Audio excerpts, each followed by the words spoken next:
Em nome do Pai, do Filho e do Espírito Santo. Amém. Louvado seja nosso Senhor Jesus Cristo e para sempre seja louvado.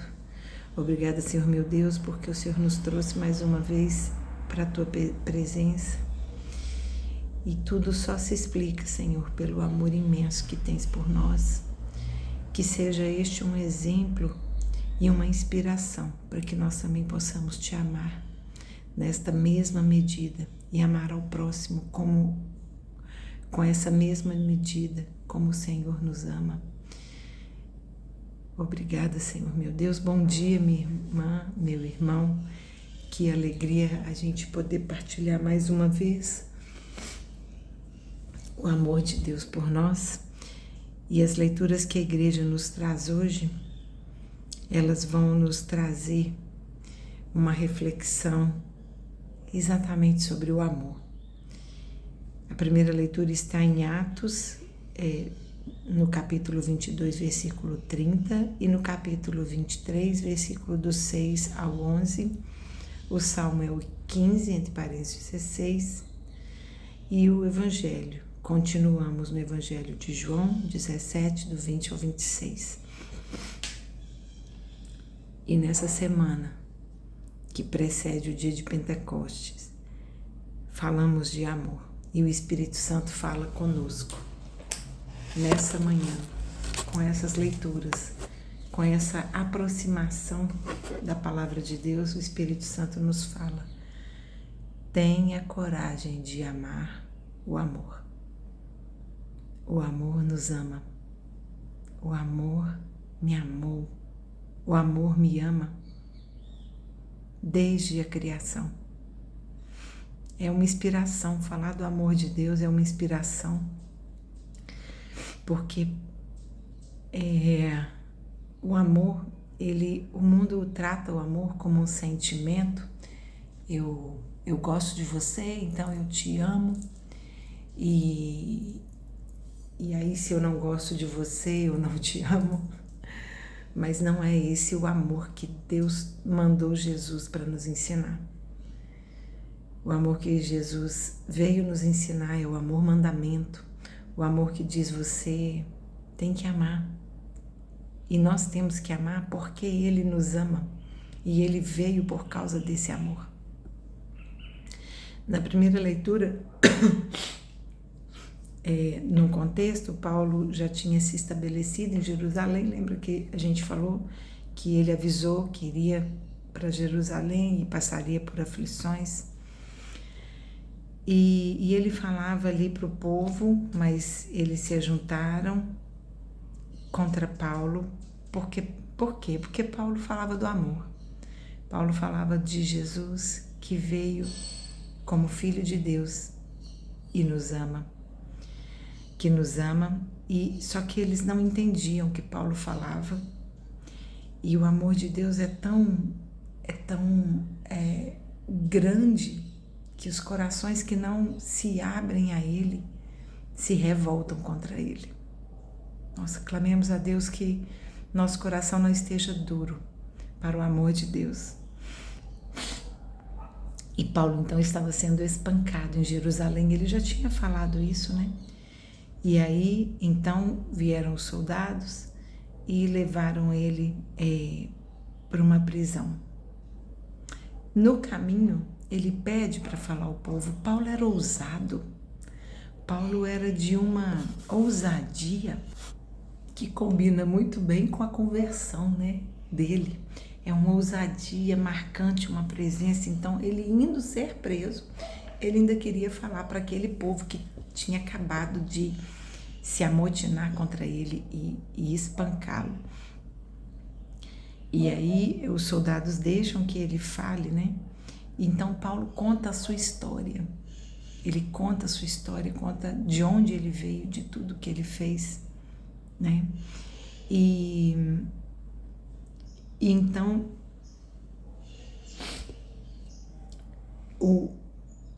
sabendo ali então naquele momento que Paulo também era um cidadão romano, né? Os soldados então ficaram sem ter como prendê-lo sem um julgamento. Então eles para não serem acusados de ter ido contra a lei, né? Eles soltaram Paulo para que eles se reunissem no templo, com os sumos sacerdotes, com o conselho, com todos aqueles, né? E lá no templo, o sinédrio, que era a cúpula, né, dos sumos sacerdotes, eles tinham saduceus e fariseus. E Paulo então fala que ele é um fariseu, filho de fariseus, e ele fala, se eles não sabiam por que ele estava sendo julgado, ele fala: sou julgado porque creio na ressurreição dos mortos. Creio na ressurreição dos mortos. Porque ele não estava com Jesus na ressurreição, mas Jesus ressuscitado esteve com Paulo. E o trouxe, tirou as escamas dos seus olhos, lhe trazendo a conversão. Curiosamente, o deixando cego, né, tirou as escamas do mundo, e tamanha beleza que Paulo presenciou que o cegou por um tempo, né? E aí houve um problema entre eles, porque os fariseus, eles acreditam na ressurreição, nos anjos, na manifestação do Espírito, mas os saduceus não. Então não houve acordo entre eles para julgar Paulo. Que coisa, né? Quando não há unidade dentro da própria casa, como ela é dividida. E isso é bíblico também. Uma casa que não está em unidade, ela é dividida.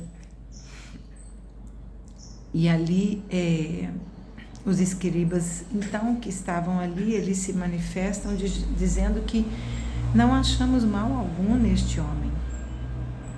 E aí uma grande discussão aconteceu e voltaram com Paulo para prisão, que ele podia estar, né? Que eles chamam aqui de cidadela, porque ele não podia estar preso sem antes estar no julgamento. Mas olha só o que eu fiquei pensando, eu não sei se a gente pode dizer isso, mas a impressão que eu tive é que Paulo pós-figura Jesus. Porque a gente tem muito claro para a gente, por exemplo, que Moisés prefigura Jesus. A história do Antigo Testamento, ela é toda uma prefiguração de Jesus, uma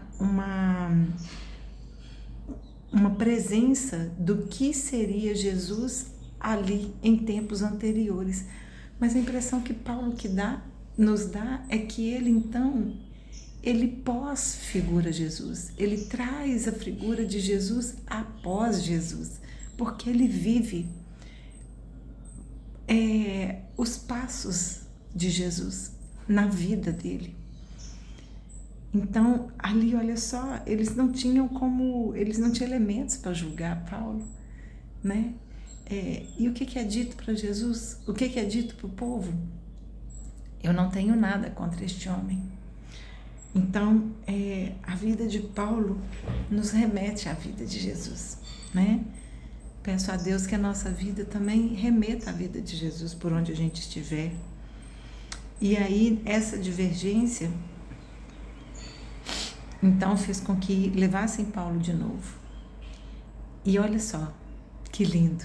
Ai, gente, Paulo, ele recebia ali muitas graças. Na noite seguinte, à noite, e olha que o Espírito Santo nos acorda de noite, às vezes a gente fica preocupado com uma insônia, como hoje aconteceu comigo, de acordar, e Deus me deu a graça de pensar, não, é momento de orar. E olha só, na noite seguinte, apareceu-lhe o Senhor e disse-lhe, gente, o Senhor está falando hoje comigo e com você. Coragem. Pensa, Deus está falando isso com você, coragem. Você deu testemunho de mim em Jerusalém e agora dará em Roma. Coragem. Permaneça no Senhor, continue anunciando o amor de Deus por nós. Tudo que Paulo estava passando, e Deus aparece para ele e diz: coragem, e vá pregar, vá dar testemunho de mim em Roma, aqueles que querem ouvi-lo. Que lindo, por isso que a inspiração do Espírito Santo tenha coragem de amar o amor. Amar o amor é ousadia, é coragem, é resiliência, é estar disposto a mudar a vida por Jesus. O Salmo vai nos dizer de modo muito lindo: guardai-me, ó Deus, porque em vós me refugio. Você se refugia em Deus, meu irmão, minha irmã? Faça a experiência de se entregar a Ele e transferir toda a ansiedade e preocupação que hoje você carrega na sua vida, toda a agitação que hoje carregamos em nossa vida. Deus, através de Davi, nos convida a nos refugiar em Deus. Guardai-me, a abundância de alegria junto de vós. Então Deus guarda nossas aflições e nos dá em retribuição, digamos assim, a alegria de estar junto dele. Isso é muito lindo. O Evangelho, então, vai nos dizer: Jesus continua a oração por nós. Que capítulo lindo de São João. Deus, ouvindo do próprio Filho, intercedendo por nós. Ninguém vai ao Pai senão por mim. É Deus pedindo por nós. E nós pedindo a Deus, pedindo a Jesus que nos leve a Deus. Somos nós pedindo aos santos, a Nossa Senhora, que interceda junto ao Pai por nós. E então ele vai dizer: Pai, rogo não só por eles, estes que ele estava ali falando, mas por todos aqueles que ainda virão a mim. Todos aqueles, nós já estávamos naquela oração. E para quê? Para que sejamos todos um só, como nós somos um só. Jesus está falando da unidade, da Trindade, e ele pede a Deus que nós sejamos um só, como eles são um só, para que o amor com que me amaste esteja neles e eu neles. O amor de Deus esteja em nós e nós neles. Glória a Deus, que palavra mais linda.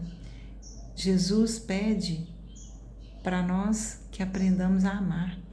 Quem ama com o amado quer estar. Eu quero estar com aquele que eu amo. Ele nos ama, ele está conosco. E nós o amamos. Se o amamos, temos que querer estar com ele, viver plenamente com ele, porque o amor gera unidade. E ele nos pede que sejamos unidade e que façamos o nome de Deus ser conhecido. Glória a Deus. Tenha coragem, meu irmão e minha irmã, de amar o amor. Louvado seja nosso Senhor Jesus Cristo. Que Deus abençoe nossa manhã, nosso dia, e para sempre ele seja louvado. Em nome do Pai, do Filho e do Espírito Santo. Amém. Nossa Senhora de Lourdes, rogai por nós.